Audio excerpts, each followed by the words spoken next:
Hello and welcome to the class 10th online chemistry classes, and in this video we will be discussing the topic 3.1.2 known metals, and in this topic we will study the physical properties of known metals, and this topic is from chapter number 3 metals and known metals from class 10th NCERT science book.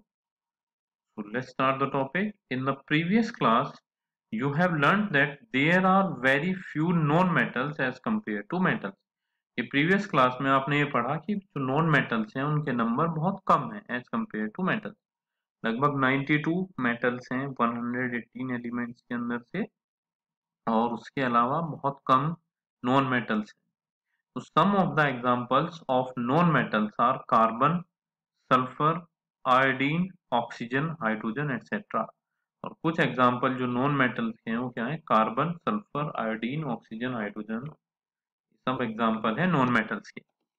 The non-metals are either solid or gases except bromine which is a liquid. जो non metals होते हैं वो या तो solid होंगे या gases होते हैं, सिर्फ ब्रोमीन को छोड़ के। ब्रोमीन क्या होगा? लिक्विड होता है। So do non-metals have also have physical properties similar to that of metals? Let us find out कि क्या नॉन मेटल्स की भी फिजिकल प्रॉपर्टीज होती है जैसी प्रॉपर्टीज हमारी मेटल्स की थी। ये देखते हैं सी एक्टिविटी 3.7 कि collect sample of carbon that is coal और ग्रेफाइट, सल्फर एंड आयोडीन, इन सबके सैंपल हमें कलेक्ट कर लेने हैं। Now carry out the activities 3.1 to 3.4 and 3.6 with these known metals and record your observation। जो एक्टिविटी हमने पढ़ी थी कि हमें हैमर से उसे देखना है, नाइफ से कट करके देखना है, तो वही सब हम उसके ऊपर अप्लाई करेंगे। Now compile your observations regarding metals and non-metals in table 3.1 में हम क्या करेंगे? ऑब्जर्वेशन लिखेंगे अपनी।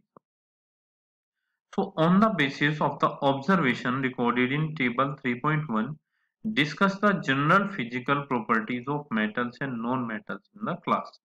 कि आप अब डिस्कस कीजिए फिजिकल प्रॉपर्टी, जो जनरल फिजिकल प्रॉपर्टी है मेटल नॉन मेटल की क्लास में। And you must have concluded that we cannot group elements according to their physical properties alone, as there are many exceptions। ठीक है, हमने ये भी कंक्लूड कर लेते हैं कि हम एक ग्रुप ऑफ एलिमेंट को सिर्फ फिजिकल प्रॉपर्टीज के बेसिस पे क्लासिफाई नहीं कर सकते क्योंकि उसमें एक्सेप्शंस हैं। For example, all metals except mercury exist as solid at room temperature। ठीक है, जितने भी मेटल्स हैं सिर्फ मरकरी को छोड़ के वो सॉलिड होते हैं रूम टेम्परेचर पे। In activity 3.5 you have observe that metals are having high melting point but gallium and caesium have very low melting point. ठीक है, मेटल्स के बारे में हमने पढ़ा कि उनकी जो मेल्टिंग पॉइंट होता है वो हाई होता है, लेकिन गैलियम और सीजियम का मेल्टिंग पॉइंट लो होता है। These two metals will melt if you keep them on your palm। और इतना लो मेल्टिंग पॉइंट होता है कि अगर हथेली पे हम रख लें हाथ की उन्हें तो वो मेल्ट हो जाते हैं। And iodine is a known metal but it is lustrous। Iodine एक नॉन मेटल है लेकिन लस्ट्रस है, यानी उसमें चमक है। Then carbon is a known metal that can exist in different forms। Carbon एक नॉन मेटल है जो अलग अलग फॉर्म्स में एग्जिस्ट कर सकता है। Each form is called an allotrope। Her form को क्या बोलते हैं? उसके एलोट्रोप कहते हैं। Diamond, an allotrope of carbon, is the hardest natural substance known and has a very high melting and boiling point। तो जो डायमंड है वो एक एलोट्रोप है कार्बन का, लेकिन सबसे हार्डेस्ट नेचुरल सब्सटेंस माना जाता है और जिसका मेल्टिंग और बॉइलिंग पॉइंट बहुत ज्यादा होता है। Then graphite, another allotrope of carbon, is a conductor of electricity। और ग्रेफाइट वो भी एक एलोट्रोप है कार्बन का, वो एक अच्छा कंडक्टर होता है इलेक्ट्रिसिटी का, यानी इलेक्ट्रिसिटी कंडक्ट कर सकता है। And fourth is alkali metals, that is lithium, sodium, potassium are so soft that they can be cut with a knife। वो alkali metals जैसे लिथियम, सोडियम या पोटेशियम इतने सॉफ्ट होते हैं कि हम उसे नाइफ से कट कर सकते हैं। They have low densities and low melting point। इनकी जो डेंसिटी होती है वो लो होती है, उनका जो मेल्टिंग पॉइंट होगा वो भी लो होगा। So elements can be more clearly classified as metals and non-metals on the basis of their chemical properties। तो जो एलिमेंट्स हैं उन्हें क्लियरली हम मेटल्स और नॉन मेटल्स हम क्या किस तरह से करते हैं उनकी केमिकल प्रॉपर्टीज के बेसिस। तो let's take this activity 3.8। Take a magnesium ribbon and some sulphur powder. एक मैग्नीशियम रिबन लीजिए और कुछ सल्फर पाउडर लीजिए। Burn the magnesium ribbon, magnesium ribbon को बर्न कीजिए। Collect the ashes from and dissolve them in water, उससे राख ले लीजिए और उसको वाटर में डिसोल्व करना है। Test the resultant solution with both red and blue litmus paper. अब जो सॉल्यूशन है उसे हम रेड और ब्लू लिटमस पेपर से टेस्ट करते हैं। Is the product form on burning magnesium acidic और बेसिक, कि जो प्रोडक्ट मैग्नीशियम के बर्न करने से बना है वो एसिडिक है या बेसिक है। अगर एसिडिक होगा तो ब्लू लिटमस रेड में कन्वर्ट हो जाएगा और बेसिक होगा तो रेड लिटमस ब्लू में कन्वर्ट हो जाएगा। Now burn sulphur powder. अब सल्फर पाउडर को बर्न कीजिए।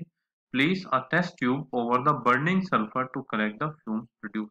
ये जो टेस्ट ट्यूब है उसको हम बर्निंग सल्फर के ऊपर रखते हैं ताकि जो फ्यूम्स प्रोड्यूस हो रही है उससे वो हम कलेक्ट कर सके।